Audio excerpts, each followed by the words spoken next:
Hello, everyone, and welcome to another special edition of Dicewise Entertainment Presents Age of Ashes. And we have a special treat for you tonight. We're going a little bit off the grid. We have some cameos. Have you ever done a sandbox campaign? And they tell you what shop it is, what innkeeper there is, and yada, yada, yada. They give you just enough information for the players to run around and do something with. Well, I'm not saying we're going off grid tonight, but we're definitely a couple of dwarves short, and we're definitely going to explore some things about the region of Age of Ashes and some of our little subplots and things we got going using the canon NPCs and story that is presented right here in Book 1, Hell Knight Hill, and expanding on it.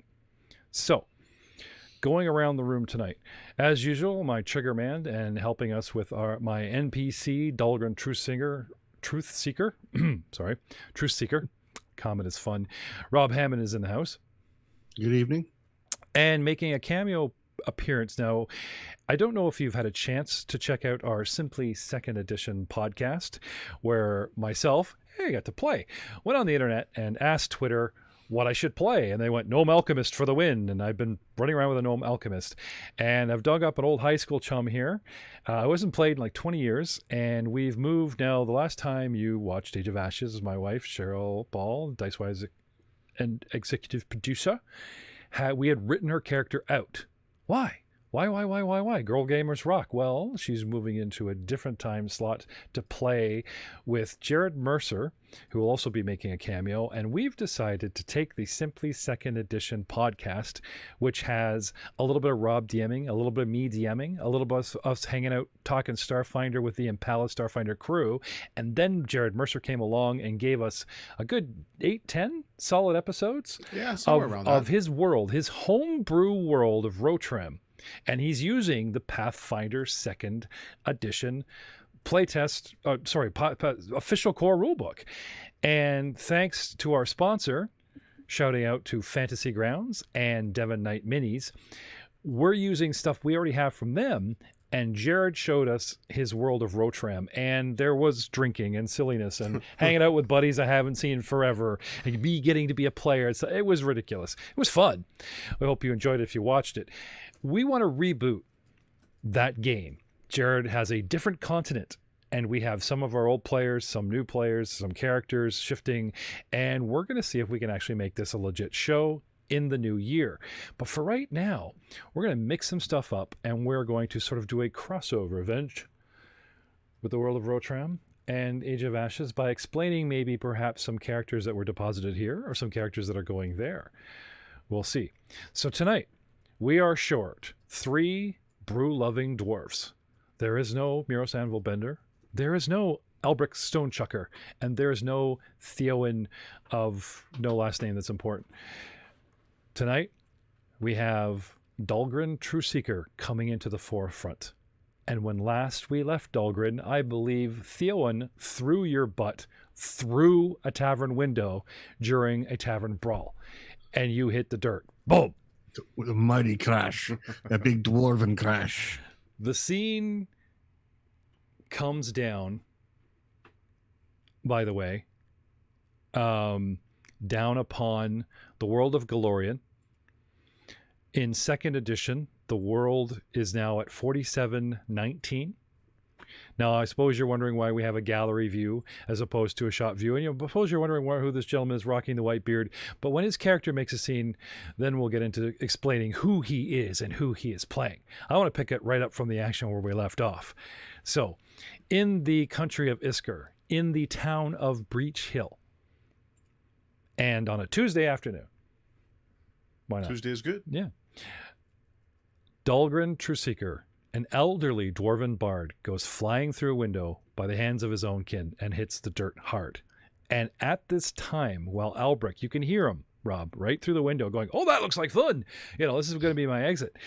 You look up, dust yourself off, and you're looking at a pair of shiny dwarven boots that belong to none other than Jorsk Hinderclaw, the dwarven council member.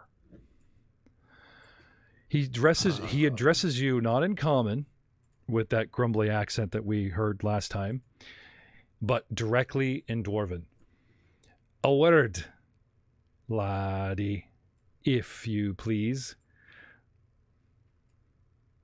Bit of a joke because he's obviously younger than you. Yeah, lead the way.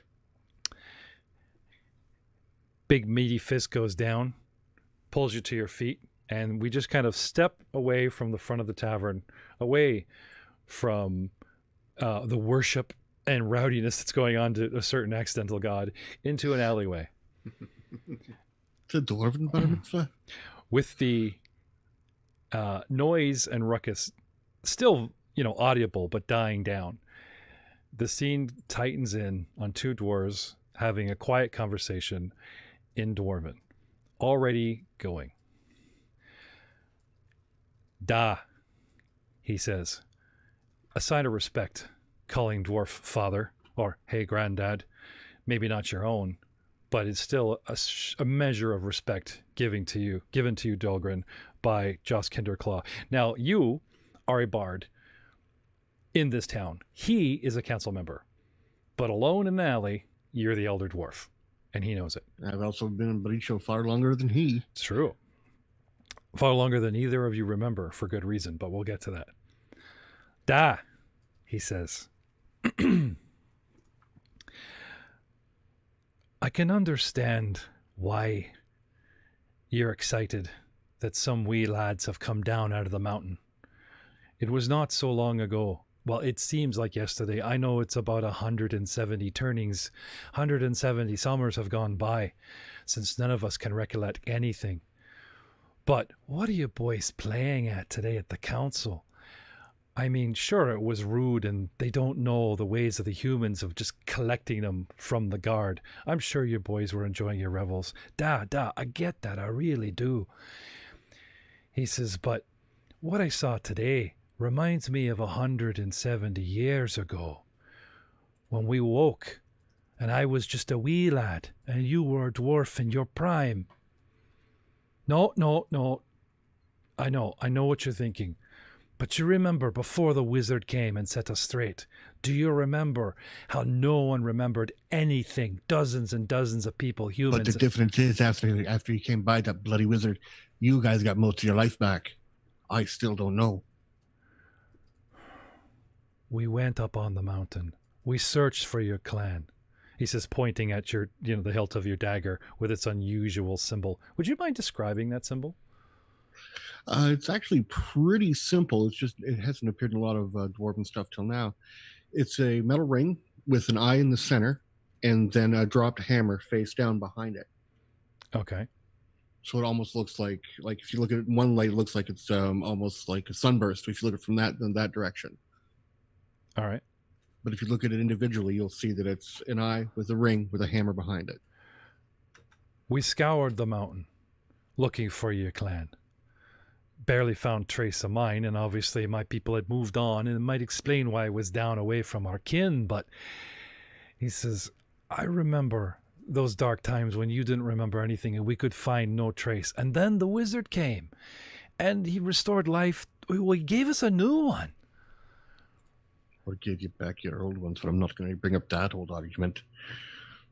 You know I have very little left, like yourself. Sure, I had a couple of names and trace to go on, but I built a new life here with these... Between that bloody Calmont and the shenanigans that Voss has been up to, these boys that I've found, that are going in the right direction. They'll lead me where I need to go. So why don't you lead the council as well? I have a feeling that you're holding something back.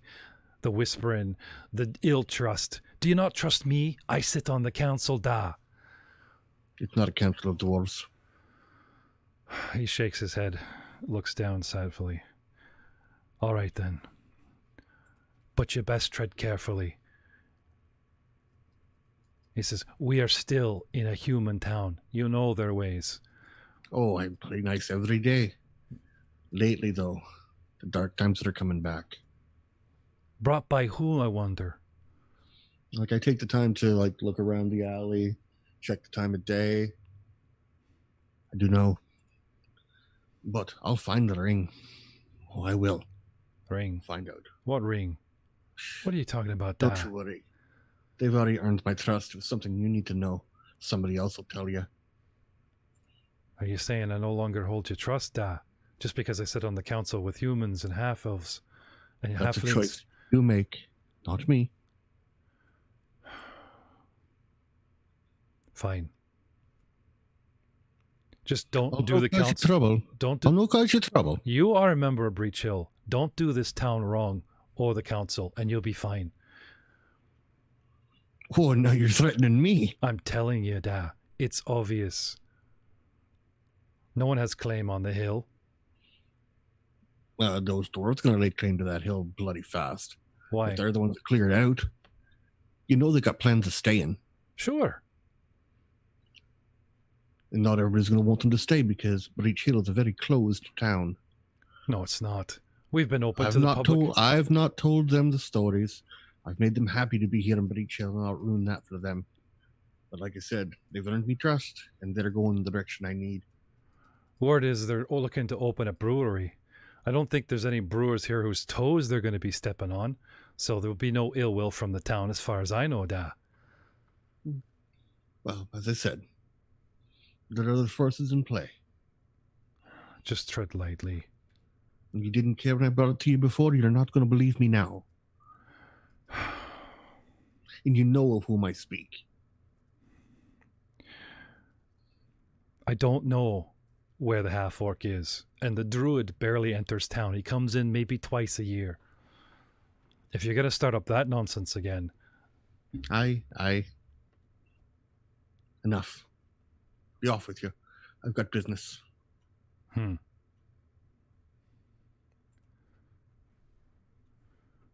May your forge always be lit, and your fire burn heavy. And he holds out his hand to you. Let's shake his hand. Remember who dwarves are, and the ones that still care about you, and are in your corner.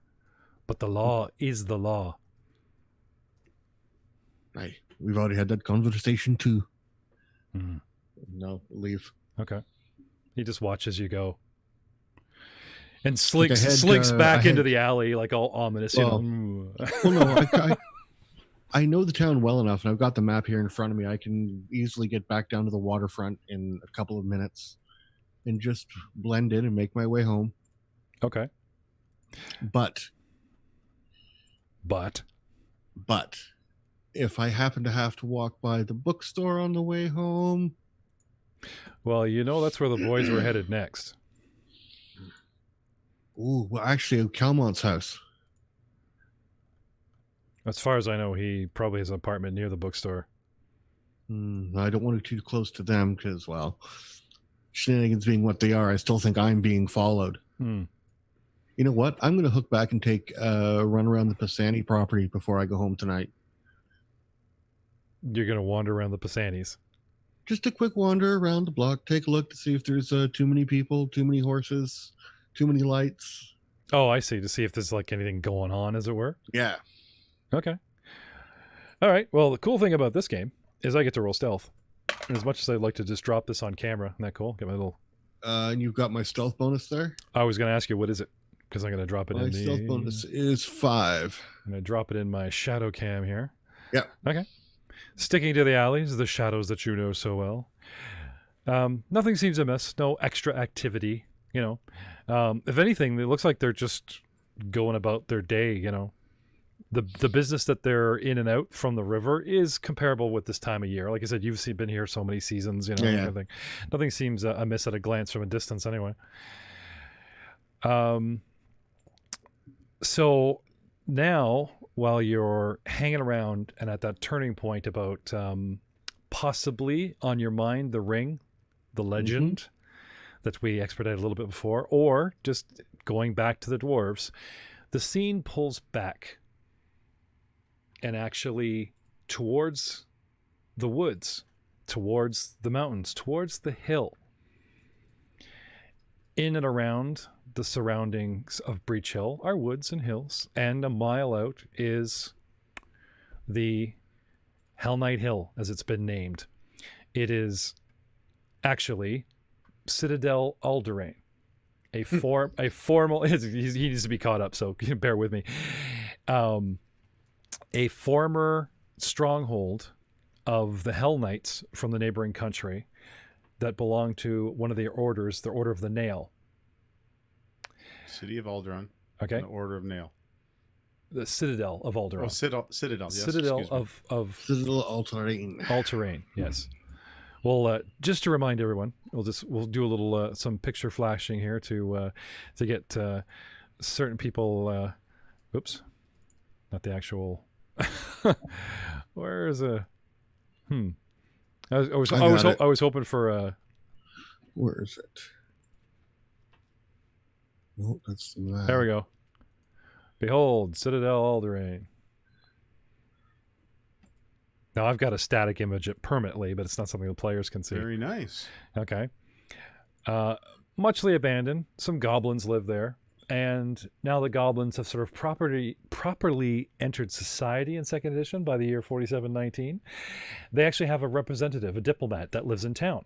Mm-hmm. That, as you know, Rob approached the council and said, my poor goblins are, sending smoke signals for help. Well, poor horrible. This is probably unbeknownst to a wandering druid that stayed in the area, but upon doing the proverbial wilderness lap of 10 to 80 miles, the big wilderness lap, and you're wandering, sir. Mm-hmm. It's about that time where you're coming back around and you're approaching Breach Hill, and you approach from the northeast and pass close to Citadel Alderaan for two reasons. One, just because it's a landmark that you like to take in, and two, you can stay close to the road and just see if there's any activity, like watching the humans and whatnot, still from the depths of the woods, opposed to being sort of, let's say, acclimatize yourself from the deep woods to the boonies before you hit a small town like Breach Hill to resupply, take news, and wander off again. May I introduce Corey Chazon is in the house tonight. And Hey, Corey, everybody. How's it going? Corey, why don't you tell us a little bit more about your character, who he is, his name, and what you're playing tonight? Well, I don't know that I want to say a whole lot. I tend to be a very secretive person. My character's name is Mifrit. He is a half-elf druid, which very shortly I'm sure you will find carries a few little secrets, which might be a little bit interesting.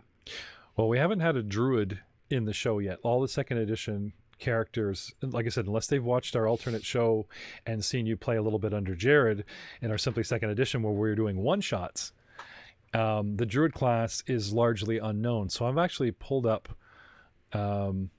just pulling up your sheet here and having a quick peek. Let me just get rid of this. There we go. I just realized that I'll get rid of you. Here we go. Now, we haven't had you playing role-playing games like with me in like years. Oh geez, it's been 25 years actually. I've been out of the whole role-playing everything. I remember when back in the late years of high school, we played a lot of Robotech, which was the Palladian system. So this is a little bit different for me, and still some of a learning curve. Well, it's been a while. From what little and like 8-10 sessions I've seen playing an alchemist beside you, I can tell the public that an alchemist, the first edition version was all about the bombs, and now they've kind of narrowed it, and the Churgeon that I chose doesn't really have that, this, and by the way, free bombs for every alchemist. In the druid, I noticed that first off, you don't necessarily automatically get a companion. No, we don't. And can't really compare you to the first edition right well. So like I said, in this cameo, as you get to play the character and as you get to show your abilities, you'll just reveal the mysteries that are your class as well as your person. I will absolutely do my best. All right. So, a wandering druid of a mysterious background known only to few, Dahlgren being one of them, makes his 10 to 80 mile, I know it's a big gap, but hey, who knows what you're doing off in the woods. Maybe you took a shortcut. And is coming around by way of Citadel Alderaan.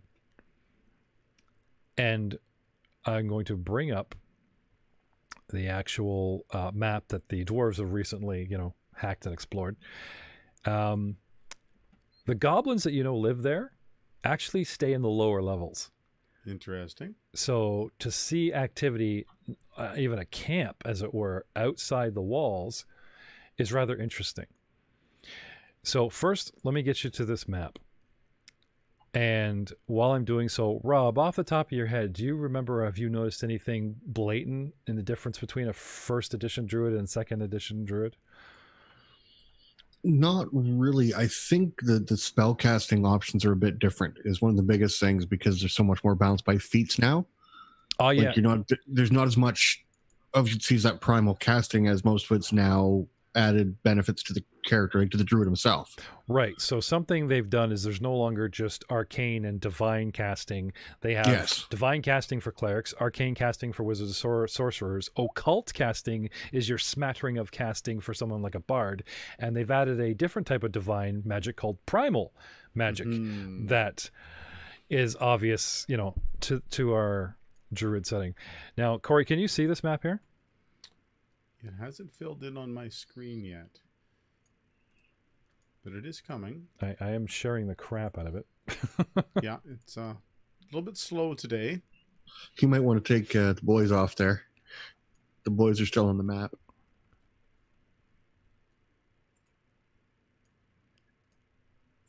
Yeah, we're going to... Oops. No!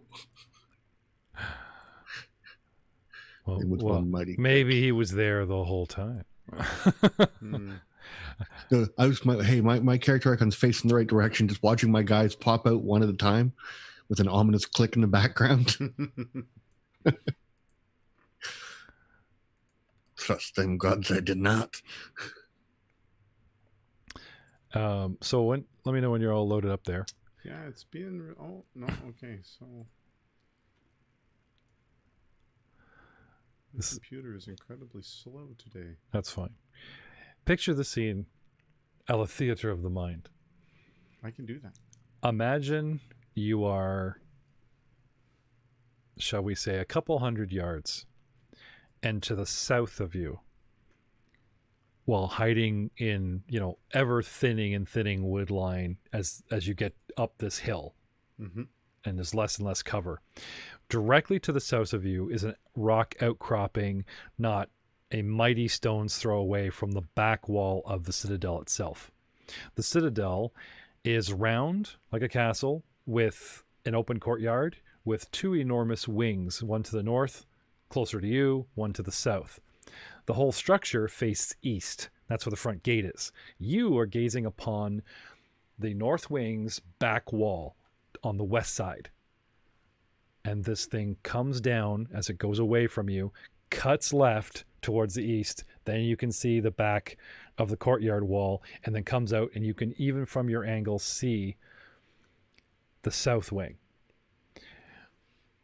Coming out, a mountainous outcropping, almost butting up against it, like I said, a mere 100 feet away, speckled by trees along the bottom. And nestled between that outcropping and the back wall for shelter on the top of this hill is goblins, a couple dozen of them, and a human in armor. Giving them wide berth or investigating. You usually just sort of come along behind, hand on the rock, and just kind of do a drive-by of the structure. Watch it age. See if humans have decided to retake it, that kind of thing. So what you see literally blocking your path, because your old way of going, your little deer trail, would cut right through their camp. There's no way you could you could maybe hug a wall and go bush to bush if you really wanted to, but there is sort of backing off into the woods, going around the bottom of the hill and just picking up the road if you wish and head into town. This is always an option. Or observe or get closer. Or anything else you want. Moon them from the woods, I could do that. That sounds like something that I might just do, and we all know that. I think I'm just going to pause and I'm going to observe and see if they look more on the friendly side or more on the angry side. It looks at a glance like the human is prepping them or training them.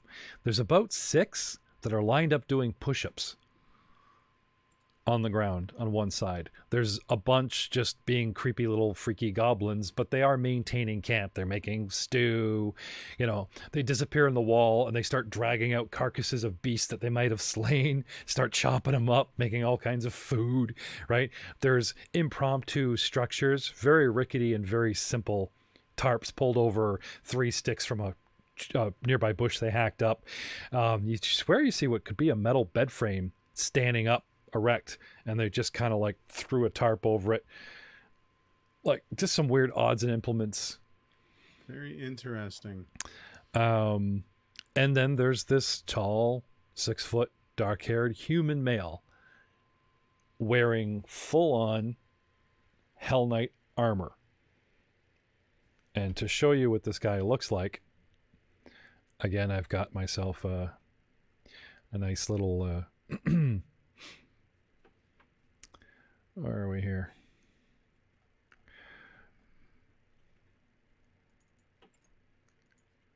Voila. You see this? I'm incredibly slow. Picture a man, tan skin, so he could possibly be from anywhere. At this distance, I'm not going to have you pick out too much detail, but the fact that he has a giant Punisher skull embossed in the armor obviously makes him look like a Hell Knight. Absolutely. Can I have a society check, Mr. Druid? A society check. Yep. You're going to have to help me. Pull up your character. Yes. And along the tab on the right, there should be a skill tab. Yes. And in the skills there, one should say Knowledge Society. And you can pick up the little gold dice with it and chuck it in the box, or you can just double click on it real quick and it'll spin it off there for you. And it should handle the bonus. And I'm not doing anything. I don't have any profession, so it's just a standard check. Okay. Oh, there it is. Never mind.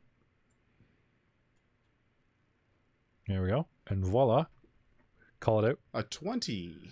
So 19 plus 1, not Yes, bad. 20. Not bad. Well,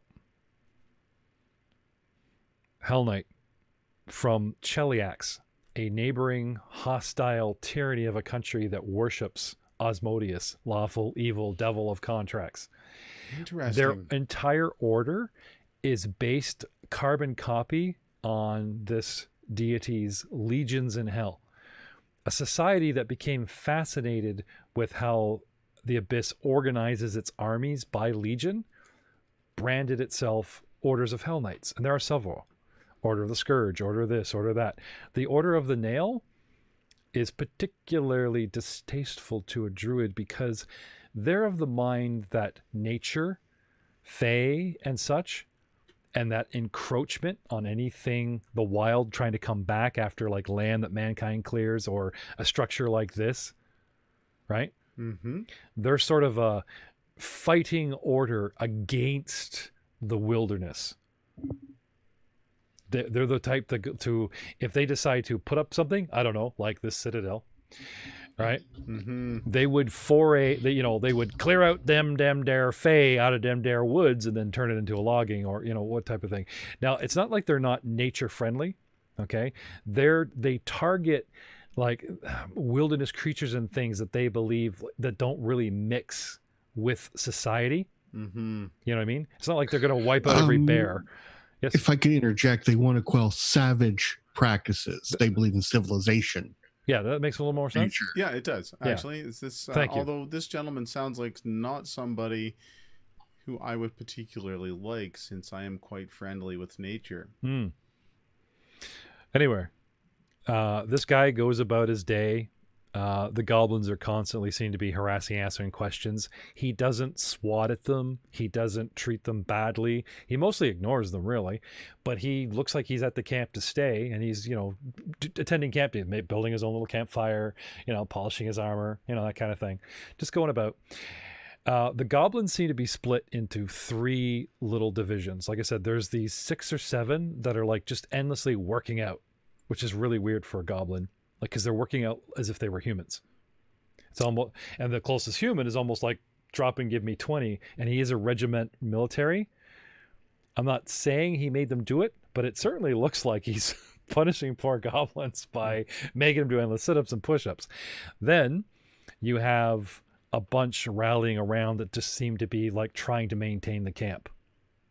And then there's a dozen or so that seem interested and engaged with the actual outcropping of rock. They're ripping apart bushes, like kind of like berry picking the old way, not being very nice to the branch and just kind of stripping it with a blade, you know. Their goblins tend to be reckless, messy, and volatile little creatures. Now, in second edition, they are considered citizens now, playable races, and they've grown up quite a bit.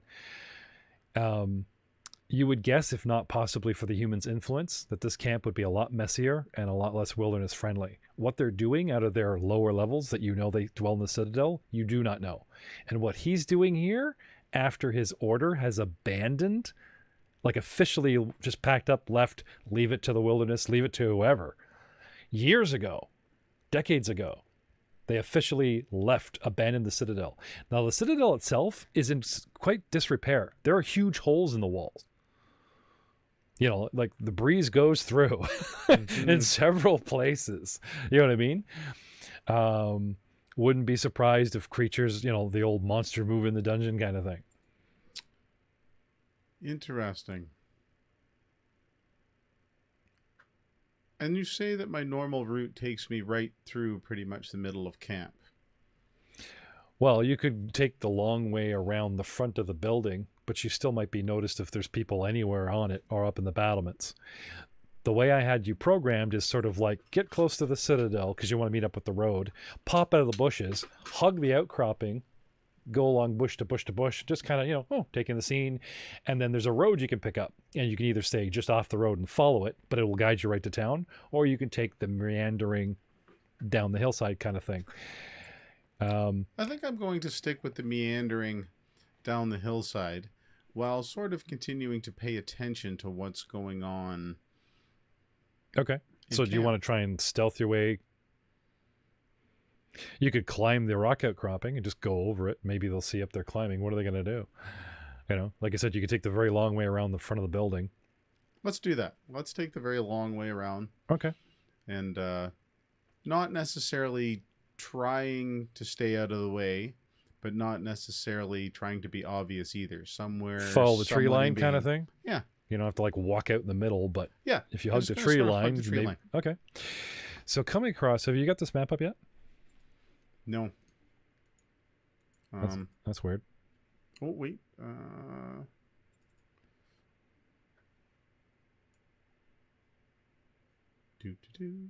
I'm looking at a blank. I'm the Citadel all terrain, right? Mm-hmm.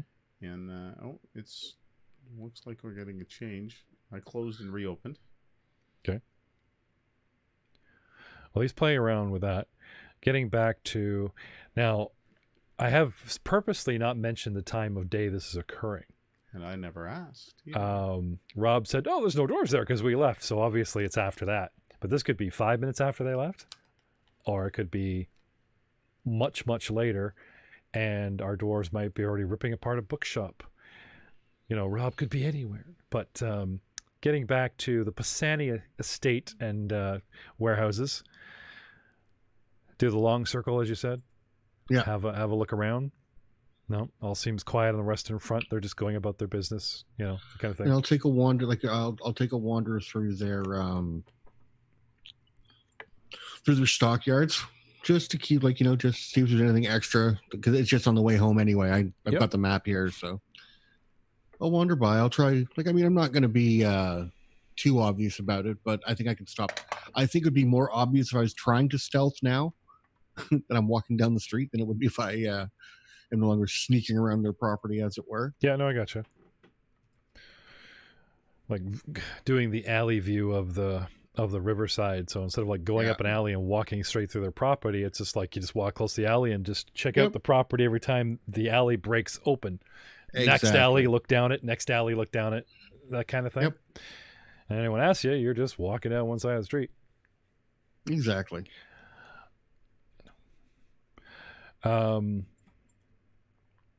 So, what's going on with the property? What's going on with the, nothing? Because that also takes me right by the water where their docks would be as well. Yeah, I gotcha. Yeah, so just looking at any extra boats, any extra loads.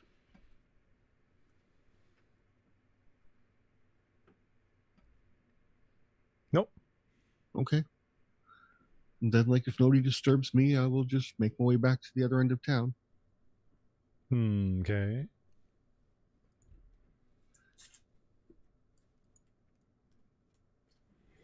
Well, while we've experiencing a slight technical difficulty here, we'll just see if I can't improvise a little bit with something. Of course. There we go. It'll have to do until we get some things going up in line. So eventually, you come home. Yeah, I just I don't have a lot of belongings. I don't generally, as much as I've been around Breach Hill, I still have to. I've been wandering all over the place. So Do you take like an attic over a shop? Do you pretty much just go tavern to tavern? well, like I said last time, I would have rented I had enough gold to rent a room, but it's a room up against the wall and a series of behind the barns kind of place. Oh yeah, like simple because you spend most of your yeah. time in the city doing stuff as opposed to. That's right. So And also, if I want to leave, I can sneak up that wall there, go behind the 2 oak trees. You know what I mean? yeah, I gotcha.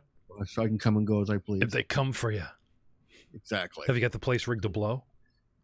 Not quite that cool. I'm not that kind of dwarf. Yeah, I was gonna say now, ladies and gentlemen, we see the the real. He's got the one of those guys that stay off the grid in the spy movies, and they finally dig up the '70s dude, and the place is tinfoiled, and Exactly.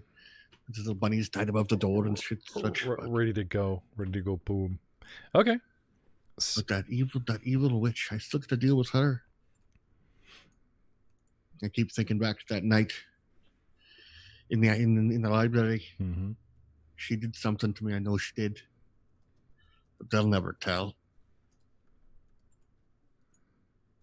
So what do you want to do? You and the dwarves seem to think that the council was doing something weird.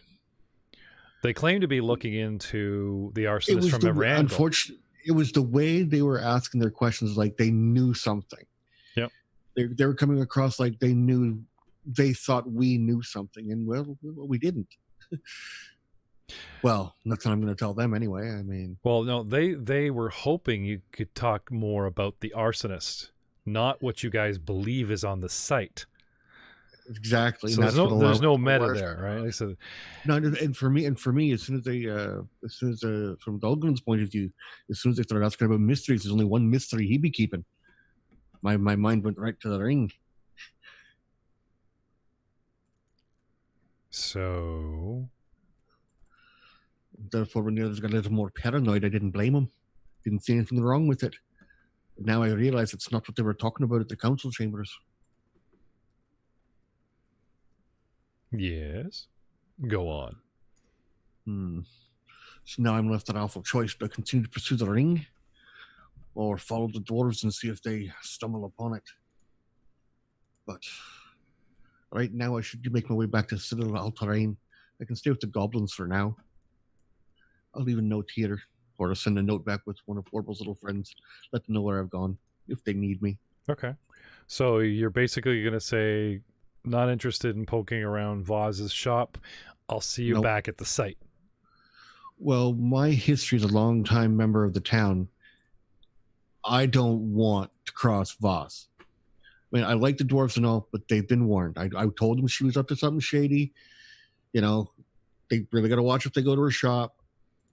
But they can leave tomorrow, and I still live here. I still want to be able to come back to Breach Hill, and I know that crossing Voz is not the way to do it. Let them get the information and bring it to me. Well, far be it from me to tell you how to play your character, sir. But as a GM, it does not escape my notice that they do listen to you as a fellow dwarf. And they seem to think they have free run of the town after one arson fire saving, that they're heroes that deserve more than the customary 5%. Yeah.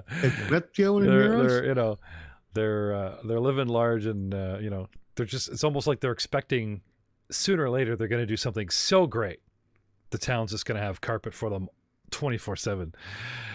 Yeah. And that attitude isn't lost on the council. However, they want to make nice. These guys represent a certain merchant, brewing and from the Five King Mountains. They always try to keep good up with their neighbors and such. So heading back up the line, the long trudge in the wee afternoon, because that's afternoon now as opposed to morning, right? Back to Breach Hill, and like I said, it's about a couple hours. The sun should just be setting right now. Well, it's only a couple miles out of town. Yeah, that's what I mean. It was 2 or 3 when we started. A couple hours there, wander around the Pisanis. No, I mean like the trek at this point. Oh, okay. Because you remember, you guys were like hitting the morning breakfast liquid bread, and it was still like 10, 11 when you guys started a brawl.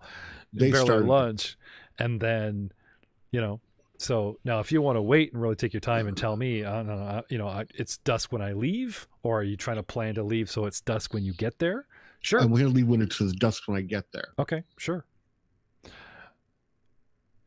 And back up the road you go. The scene shifting back to Citadel Eldraine itself. Any luck with that map, Corey? Yes, I'm good. Okay. Let me pull it back up here for the rest of us, because while we were talking Breach Hill, I like to pop up the Breach Hill map. I keep forgetting about my nifty little shortcuts. Here we go.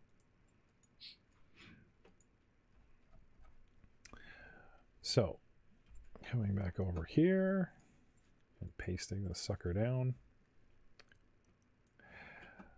We're going to place Mifrit on the map. Oh, that didn't work. We need to pull up the party sheet. And then we're going to pull... Actually, I have to put you in a party sheet, and then I can put you on the map a la miniature, I believe is how it goes. Yep. Party order. Where did I put you? There we go. Party Mefrit. And then Party Mefrit. Party guy Mefrit goes on the map. There we go. And you're ginormous. Oh, that didn't work out for me. Where'd you put him? I just put him out by the door. Oh, that is a giant Mayford. Yeah. Oh my. That's okay. Not bad. Oh. Yeah, not bad for a guy who's only 6'1". Yeah, Mefrit the giant steps out, right?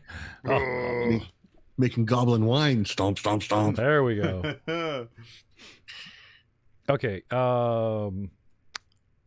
Very top of the map. If you use the golden fleur-de-lis looking thing in the bottom right, you can click on it, hold it, and scroll up and down. Your mouse wheel, gentlemen, will scroll and enlarge and zoom in and out on this map. Yeah, center click and hold. You can drag it around too. I kind of liked it when I was bigger. What kind of small compared to this large beast that's in the Citadel? Well, that's the first thing we're going to talk about. As you're hugging the tree line, Oh, nice. it laying in a pond with a bunch of rubble surrounding it, where the wall has collapsed on the north side, you see not one, but two. I got to say, the size of a big kitchen table. Nice. Something Yeah. flipped over like a giant turtle, two of them, and it's swarming with goblins who are just hacking away at it, getting themselves bits. And they are, 20, 30, I don't have a tree line for you, so even though you're only 40 feet away, we'll say you're about 60 feet away, just walking along the tree line. They seem somewhat absorbed in what they're doing. But like you said, you're hugging the tree line, you're not trying to be stealthy. So I'm just going to go with some good old perception for La Goblins and give them a set DC to see if they spot you. And, sure enough, there's somebody. Most of them do not. There's somebody that just kind of looks up from what he's doing and just watches you. But they don't call out to each other. They don't, just kind of, just see a couple of goblin heads, stop hacking. You ever see that scene in the new Netflix movie Claws, where he's walking by the snowmen and all the kids have the carrots and they're all slowly stabbing the snowmen? No, I have not. Right, But, but they're looking off frame at him going by with big, wide, staring eyes, and they're just the carrots just going in like, right. So yeah, these little goblins are like just slowly chopping away at this tortoise, but they're looking over their shoulder at you, just watching you go by. That's their. Does this tortoise look like it's alive or it's No, pretty it's much very dead. It's not like they're torturing a poor beast. Funny enough, even at this distance, 60 foot, you should be able to peg what it is. And can I have a knowledge nature check? What check, please? Knowledge nature? A knowledge nature. One A second. lore nature? A lore? Let's see. I can do a lore. Lore's good. Oh, except it's not really very good. 11. Not sure what this thing is. Maybe you saw it up and about. You know. Do they have a bear? Do they have a boar? No, that head upside down with the big jowl jaw coming up to a flat, thin top head, remarkably looks like a snapping turtle. Well, since I'm the inquisitive nature guy that I am, okay, I'm going to move. I'm going to stride. Yep. Oh, look at you with the second edition terms. So proud. I would have forgot. He's in exploration mode. I'm going to stride a little bit closer. All right, yeah. And to see if I can get a clearer picture of what exactly they're hacking at. Okay. I have a picture, but like I said, we got to tone this picture down, flip it over, mutilate it. Like, by this point, they've really had to go. There's not much left. So, you got a fish and lay it out on a table. There's just a head and a flat bunch of guts and a tail. Nice. Right. This no longer looks like a fish in its natural environment, but you're like, that's a fish. And they're going to town butchering this thing, if that makes sense, right? I just got to see if I can. I'm going to keep paying attention to the odd goblin there who has, there we go. Paid attention to me. Very interesting. This is a creature the likes of that you have not seen before. Certainly not in this area. Interesting. And being the druid that I am, animals and nature always interest me. Mm-hmm. So I think I'm just going to maybe stand where I am and just observe and see what happens. Okay. 20 feet away from a large 10-foot creature, two of them, side by side. The only reason you actually know that it's two is they've kind of flipped one up on the other to prop it up out of the water where it kind of fell. Maybe these things swarm these poor creatures. Maybe they're a mating pair and they're like pond creatures. The moss on its back would tell you that they're semi-aquatic. Doesn't make sense that it's sitting in this big pool of water as opposed, or like, there's no real water river nearby. This thing looks kind of like its skin tone, its scales, like things that about natural creatures tell you that this thing is a mud dweller. It's a riverbank creature, a snapping turtle, an alligator, that kind of environment, which is not where it is now. No, definitely not. It's making do by sitting in a mud puddle, unless they dragged it here, but that doesn't make sense. And it definitely does look like a turtle. 4 legs, a tail, six spikes legs. It actually has six, yeah. Six legs, spikes on its back, yeah. Across its weird back. looking thing. Now, is this look like it spikes underneath its chin, or does it just look more like shag? Shag. Yeah. Like he hasn't shaved in a few days. Yeah, and moss and crap. Very interesting. Anyway, now as you approach and you're standing there 20 feet, now the goblins are like, whapping each other's shoulder going, hey, check this out, They're just kind of looking at you. One just slowly puts up a hand, like waves. Another one smacks him. Since they seem to be friendly, I will just wave back. Okay. And see what happens. Two of them slowly do the mirror thing, like raise hands, right? Only one goes a little bit higher. The guy looks at him and puts his hand up to match the height. Then they look at you really skeptically to see if you put both your hands over your head like they just did. Why not? Okay. Both my hands. You know what ensues? The mirror game. They just try shit to see if you'll do it. One sticks out a leg. I'll play along. Okay. Then it gets silly. Yep. Sure enough, sooner or later, 3 of them turn around, drop trow. Oh. They're going to turn around and drop trow. Well, they get you to do a whole bunch of stuff. Oh, of course. There's 5 minutes of this where it's like dancing and kind of sticking out their tongues, and they seem amused that you're copying them. Sure. I think I'm maybe going to avoid the dropping trowel because I tend to be somewhat secretive. Oh yeah, no, that I was stuff's just only for going to- midnight in the tree line. I get it. Yeah. Okay. Kind of, good day, See ya. gentlemen. Okay. And I'm going to turn and wander along my way and see what happens. Okay.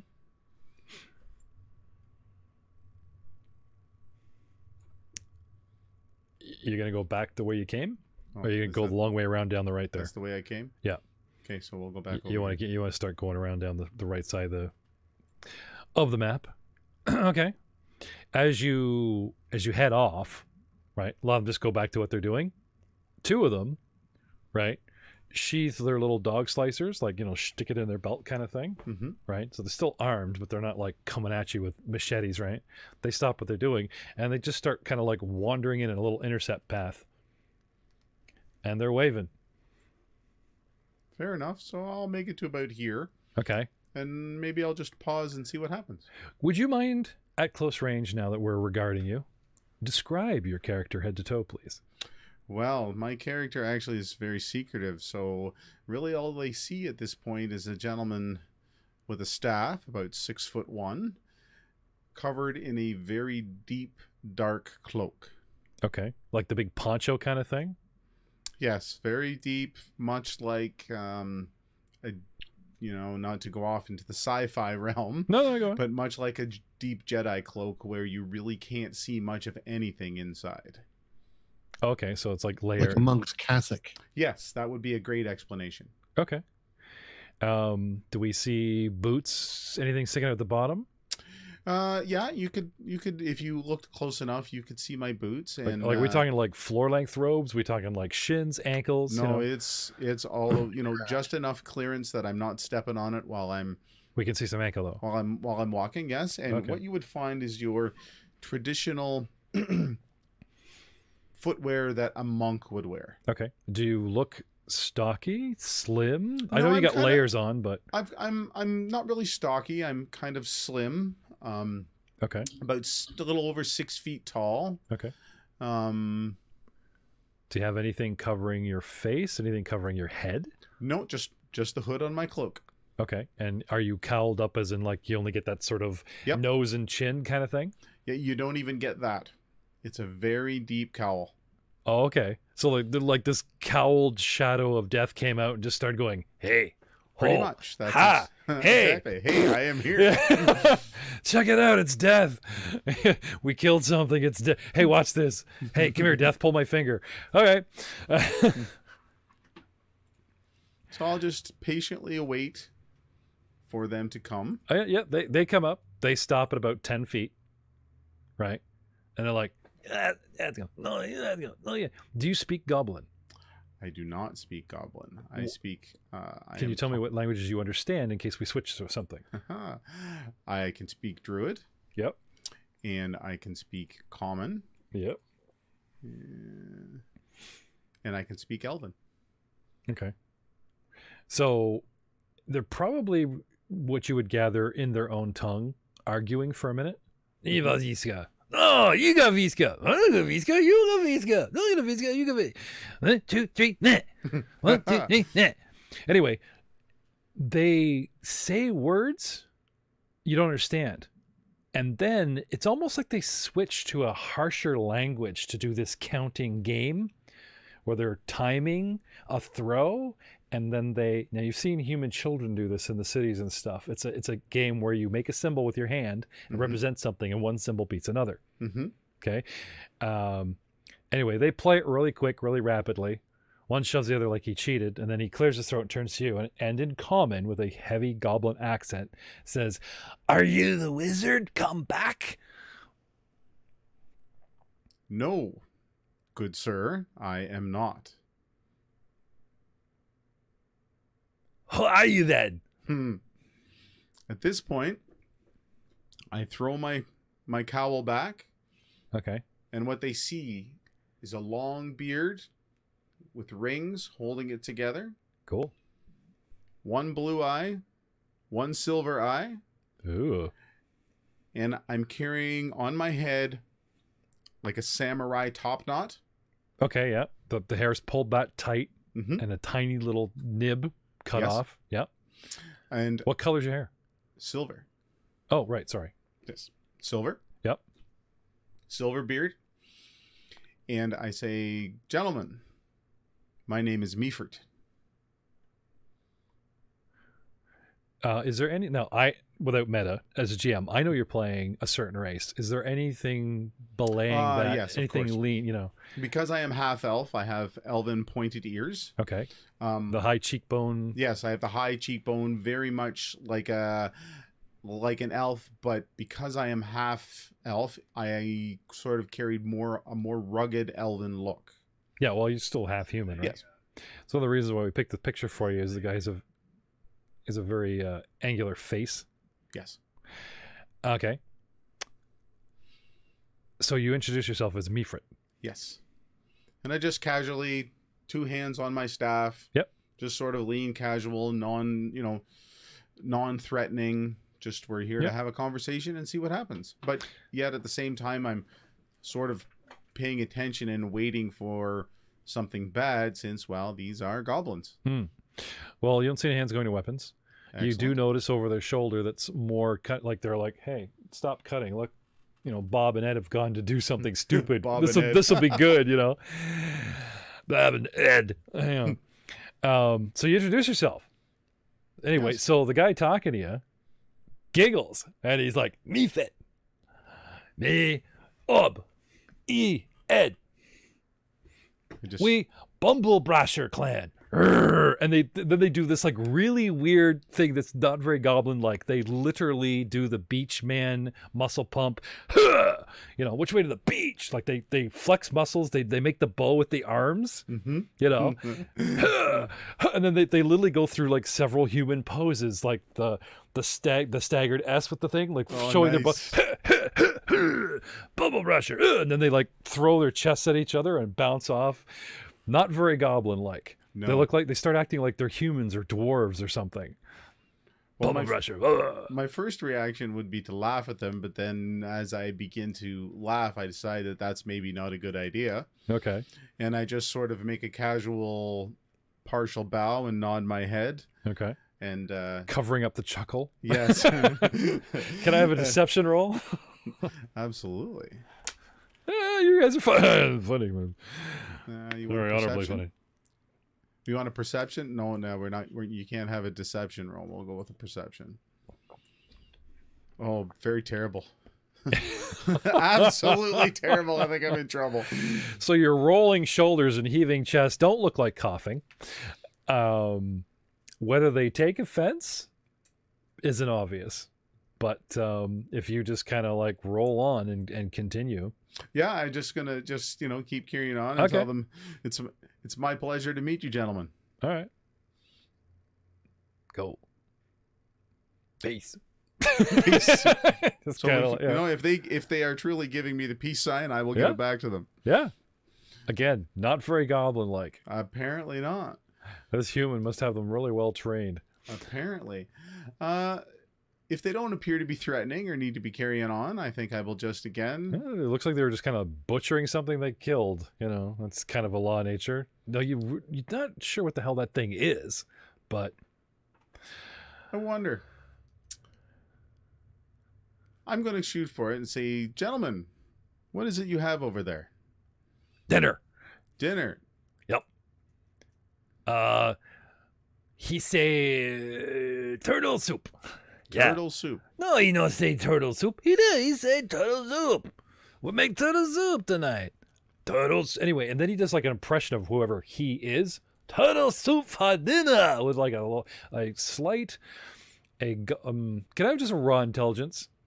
Raw intelligence. Yeah. And where do I find that? Right on your main sheet Main sheet? on your character. Oh, yep. Got it. Right. Everything should have a corner or something. I had a 7. He's obviously not doing. He's doing an impression of someone because his accent changes, everything changes, his demeanor, right? And what he says is like the syllables are there, but it's obviously not a language the guy's used to speaking. Anyway, Somebody claimed that this is some kind of turtle. No. Wrong. I'm not even going to make you roll for that one. And they're making turtle soup, and these guys are butchering it. Spikes my interest. Okay. I think I would like to meet their friend. Okay. So you want to know who he is? I would like to know who he is. Let's go find out. All right. So what do you want to say to these guys to get this done? Because you're just talking to the voice in your head, my friend. Yes, absolutely. Who are you talking to? I don't know. He did look it up. How would you approach to find this out with these guys? Gentlemen, can I stay for dinner? Sure. You help? Of course. Right. Yeah, sure. You help chop it up, maybe drag it back, Sure, let's do it. Okay. So we need you go over the turtle and you start butchering and you get into it, and eventually enough pieces, enough whatever. The fastest way to their camp is actually through the building. If you note here, if you go straight through your turtle, through what looks to be a law office, like a judge, jury, tables and everything, right? They go out the other end. They go through a little turret. They go out the other end. They go into a side door here. You find a whole bunch of filth and rags. They go through a tiny little hallway, pop into what looks like a library full of records, and then there's a bloody great hole in the wall, and they spill out where you see here, where I'm about to place you. If you can kind of follow this proverbial path here. Meaford goes to law school. Meaford goes to door. Meaford goes to wrecked room that smells like puppy. Yuck. Meaford goes through little door, comes to a room where you find some goblins chopping up a giant rat. Yummy. And the floor is all scorched, and this wall is broken down, and they come out, and lo and behold, they lead you, and these guys are carrying their meat chunks, and you're in line with what you've offered, and they come upon the camp. The human takes note of you in the line, carries a large two-handed greatsword that he's currently polishing. He stands to greet you, takes the sword from his lap, and stands it up as if to show it, going, look what I have. But he doesn't tilt it up to wield against you. He leans it tip down on the ground against something, but within easy reach. And in common, with a thick Varisian accent, the man, helmetless, you can see his features. He has a tan, he's got the black hair, Varisian. In Golarian Varisian, I always kind of put with sort of a Spanish, the Russian gypsy mixed in, because these are the guys with the tarot cards and the gypsies that go up and down, right? That's sort of Mediterranean, somewhere between one side Russian Jew and the other side ye old Spain, if you follow me, right? Now, not to be stereotypical and not to be prejudiced or anything, but when I read about Varisia, this kind of stuck with me. Can I have a society check, sir? Of course. Or knowledge geography? We're talking about the country, Rob. What do you think? Well, I guess society would still cover it. That's society. Yeah. Varisia's a big enough place. Let's make it good. Look at that. 12. Things that stand out are their carefree gypsies, Parisians. They're passionate people, but they're not. It's not like they anger easy. They're just very passionate about stuff. And they what else was Parisian known for? It's gone right out of my head. It's kind of right in my. That's all you get for 13. Sorry. Anyway, in a thick Parisian accent, he says, in a very sort of generic, common greeting that might be universal along the inner sea. It's almost like him going, "How?" That kind of thing. He says, in an educated, refined voice, "Greetings, traveler." Good day, sir. Welcome to our, impromptu camp. Thank you for having me. What, may I ask, brings you to the Citadel? And he points at the wall. I was traveling around on my way from here to there. Nothing in particular. Just thought I would stop and maybe check things out. Well, obviously you've found the Bumblebrashers, he says, pointing at the goblins. They have been preparing us supper. Won't you join us? Of course, I would be happy to. It looks like a very interesting group you have here. He says, very interesting. Interesting enough that, shall we say, fresh company would be welcome. Well, then let us dine. And as the sun begins to set, and you are served turtle soup, and get to know the guy a little bit better. Excellent. The audience already knows him, so we'll brief you off camera. All right. A lone dwarf comes marching from the south up the road with the big stick and the little hobo pack all bundled up. All this stuff. Dalgan Truthseeker returns to camp to leave it as you expected. +1. A cloaked figure sits distant but among the goblins, joining the Hell Knight for dinner. And we will see you next time on our World of Rotram Age of Ashes crossover edition. Say goodnight, Meaford. Good night, Meaford. Thank you, everyone. Shout out to our sponsor, as always, Fantasy Grounds, for sponsoring us with the core books, and Devon Knight minis, who we will always be indebted to because, well, they just look cooler than those pogs, I gotta say.